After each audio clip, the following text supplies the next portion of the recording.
आज मैं आपको बाजरे की डिजीजेस बताने वाली हूँ। ये है आपका ग्रीन ईयर डिजीज, बाजरे में हरित वाली रोग। ये बटलर ने 1907 में सबसे पहले इसको रिपोर्ट किया था और ये नॉर्दर्न इंडिया के कई सारे इलाकों से इसको रिपोर्ट कर लिया जाता है और ये साउथ में कर्नाटका, तमिलनाडु, महाराष्ट्र तो मिड सा हो गया, तो इनमें रिपोर्ट करते हैं। इसके सिम्टम, इसका लॉस 100% तक हो सकता है। सिम्टम्स जो है 3 तरह से आते हैं।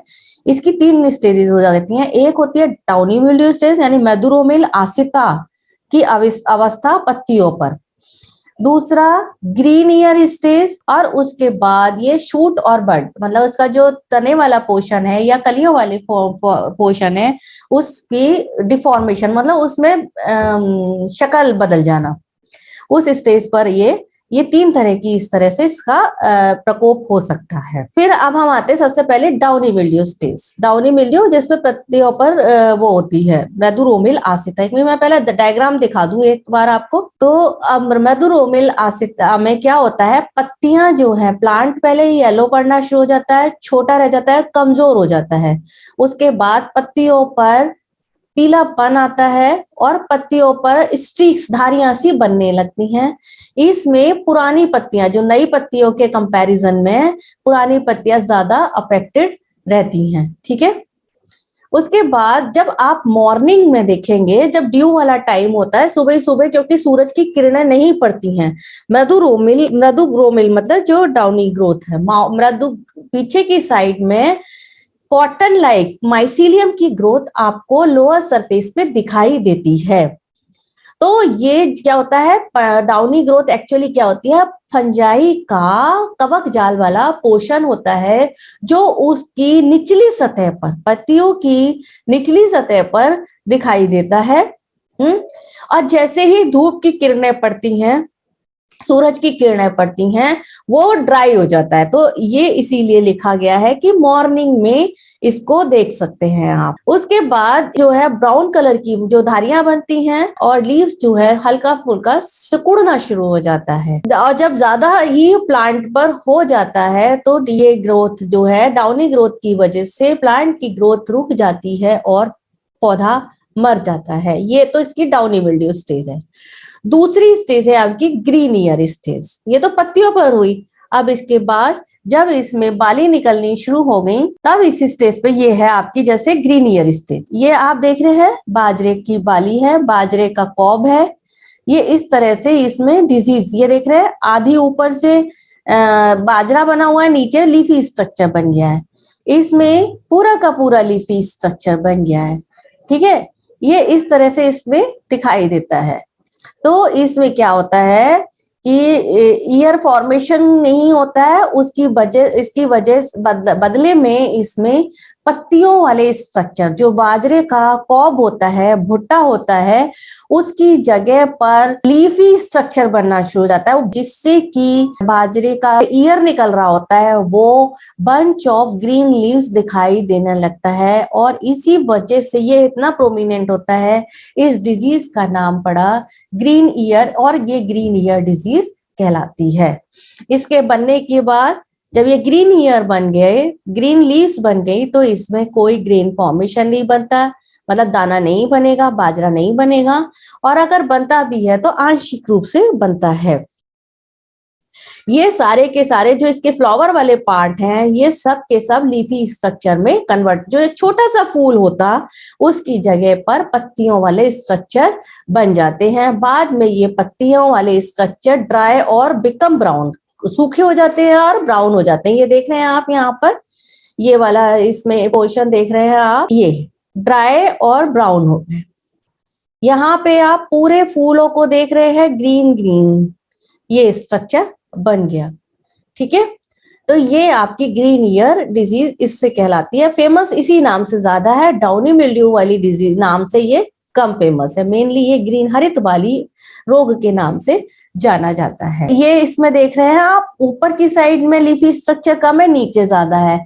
इसके अलावा आप एक और स्टेज हो सकती है जिसमें ये लीफी स्ट्रक्चर ऊपर बन जाएंगे और नीचे यहाँ पे पार्शियली दाना रहेगा, केवल ये खाली रहेगा, यहाँ पे हल्का फुल्का दाने बाजरे के बन जाएंगे। तो तीन तरह से हो सकता है, एक तो पूरा कॉब पूरा लीफी स्ट्रक्चर में कन्वर्ट हो जाए, दूसरा अपर पोर्शन ऊपर वाला पोर्शन जो है दाना, इसमें हल्का फुल्का दाना बन जाए और नीचे लीफी पोर्शन रहे, और तीसरी पोजीशन ये होती है कि इसमें जो है आपका ये दाना बन जाए, नीचे वाले पोर्शन में दाना बन जाए, ऊपर वाले पोर्शन में लीफी स्ट्रक्चर रहे, पत्तियों वाला स्ट्रक्चर रहे। Next is shoot and bud deformation. इसमें क्या होता है कि कम टिलर बनते हैं, जिससे कि प्लांट बुश की तरह, झाड़ियों की तरह दिखने लगता है, नाटा रह जाता है और झाड़ियों की तरह दिखने लगता है। इसकी इंटरनोड भी छोटी हो जाती है। इसके बाद इसमें बड जो कलियां बनती हैं वो भी शेप उनकी बिगड़ जाती है। ऑक्सिलरी जो साइड के शूट्स हैं वो निकलने लगते हैं, जिससे कि आप ये देखेंगे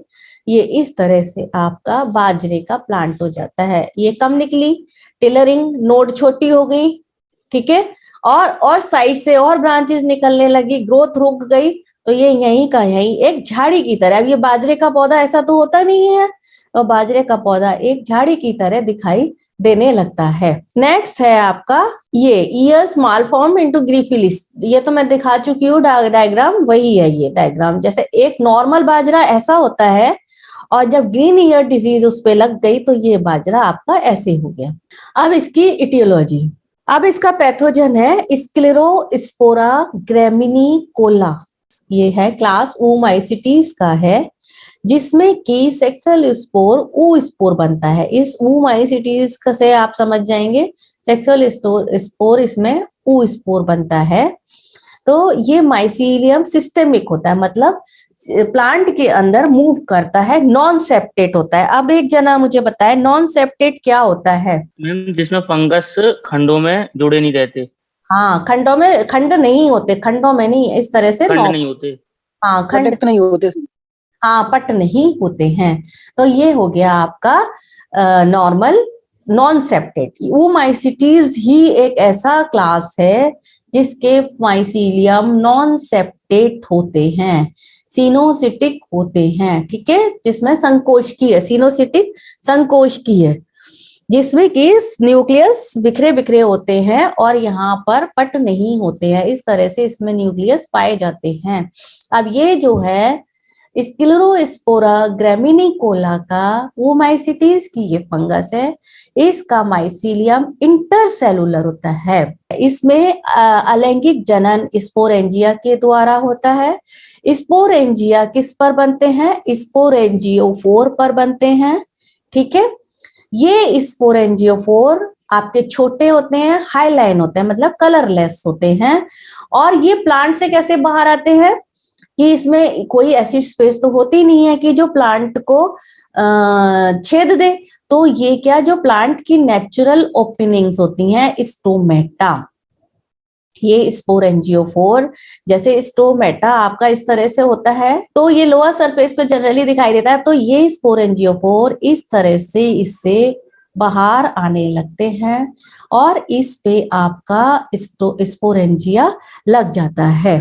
थिन वॉल्ड इलिप्टिकल, हल्का सा लंबा, है ना, पूरा ओवल भी नहीं कहेंगे, ओवल से थोड़ा लंबा कर दो, और उसमें एक इस तरह से चोंच बनी होती है, ठीक है, इस तरह से होते हैं।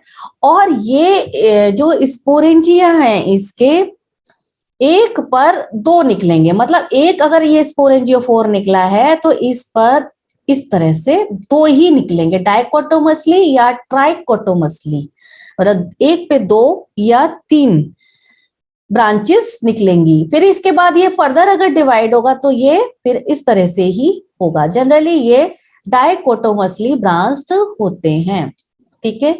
ये स्पोरेंजिया अलैंगिक जनन का जब काम करता है तो क्या होता है, लाइफ साइकिल जो है बहुत, ये मैं साथ साथ बता दे रही हूँ, ये डिजीज साइकिल वगैरह ना सब। तो जब फेवरेबल कंडीशन चल रही होती है तो ये बाजरे में ये ऊपर आ गया, जैसे ही हवा का झोंका आया, हल्की सी पानी की बूंदें पड़ी, तो ये स्पोरेंजिया इजीली डिटैच हो जाता है और उड़ के दूसरे प्लांट पर गिर जाता है और वहां पे जर्मिनेट करता है जर्म ट्यूब बनाकर, जिससे कि वो दोबारा इन्फेक्शन कॉज कर पाता है। अब इसके बाद जब फेवरेबल कंडीशंस खत्म हो जाती हैं तो ये स्पोरेंजिया बनने बंद हो जाते हैं और फिर इसमें बनता है ये oospore।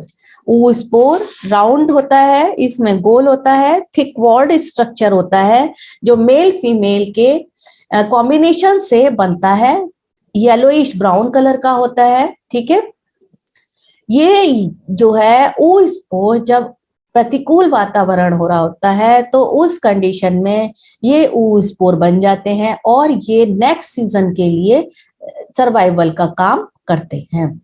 ठीक है, ये लिखा है oospore remain viable in soil for 5 years और longer। oospore जो है मिट्टी में पड़ा रह सकता है कई सालों तक और जब इसमें दोबारा बाजरा लगाया जाता है तो oospore ये आपका जो oospore है जर्मिनेट करता है और जर्मिनेट करके प्राइमरी इन्फेक्शन होस्ट की सीडलिंग, मतलब जैसे ही होस्ट का बीज लगाओगे आप, यानी कि बाजरा, होस्ट क्या है यहाँ पे, परपोषी बाजरा, तो बाजरा लगाओगे तो ये प्राइमरी इन्फेक्शन, पहला इन्फेक्शन उसमें कॉज कर देगा। oospore जो है सीड से जुड़ जाएगा, सीड पर अटैच हो जाएगा, मतलब इस पे इन्फेक्शन सीड पर कॉज कर देगा। जैसे ही सीडलिंग निकलनी शुरू होगी, उस कोलेप्टाइल जो निकलती हैं उसमें अंदर ही अंदर ये मूव करता जाएगा। जैसे ये इस तरह से निकलता है पत्ता, इस तरह से निकलता है ना, तो जब यहाँ पे ये सीड था, ये यहाँ पे जुड़ गया, अब इसके साथ ये जर्मिनेट करके इसके साथ अंदर अंदर ये मूव करता जाएगा। फिर उसके बाद ये स्टोमेटा के थ्रू बाहर आ जाएगा, ब्रांचिंग करेगा, स्पोरेंजिया बनाएगा। अब ये स्पोरेंजिया एक्टिव हो जाते हैं जब रेनी सीजन होता है, मॉइस्चर होना चाहिए, बाय डिसेमिनेटेड बाय एयर या वाटर, पानी या हवा के द्वारा, जो मैं अभी बता चुकी वही चीज दोबारा आ गई, तो एक प्लांट से दूसरे प्लांट तक ये मूव कर जाता है। ये पैथोजन का जो मैं आपको डायग्राम दिखा रही थी, ये वही है। ये तो इसका स्पोरेंजियोफोर हो गया, इस पर ये इस तरह से स्पोरेंजिया बने जो मैं आपको बता रही थी डायकोटोमसली, एक पे दो निकलते हैं, यहाँ आप देख सकते हैं बहुत इजीली, ये और ये तो एक साथ पूरा एक ग्रुपिंग बनाई है, तो इस तरह से ये आपका देख रहे हैं, एक पे दो, मेनली तो ये दिख रही है, इसको देखिए आप, ये वाला एक पे दो बनते हैं। उसके बाद ये स्पोरेंजिया अलग से बना के दिखाया गया है, ये इसका सर्कुलर गोल इसका oospore होता है, ये oospore इस तरह से जर्मिनेट करता है और इन्फेक्शन कॉज करता है। ये जो खास बात में मैंने बताना अभी नहीं बताई है, मैं भूल गई, ऑब्लिगेट पैरासाइट, मतलब ये परजीवी है लेकिन जीवित पर ही, बिना जीवित के, यानी कि अगर बाजरे की क्रॉप नहीं होगी तो स्क्लेरोस्पोरा सर्वाइव नहीं कर पाएगा और ये खत्म हो जाएगा।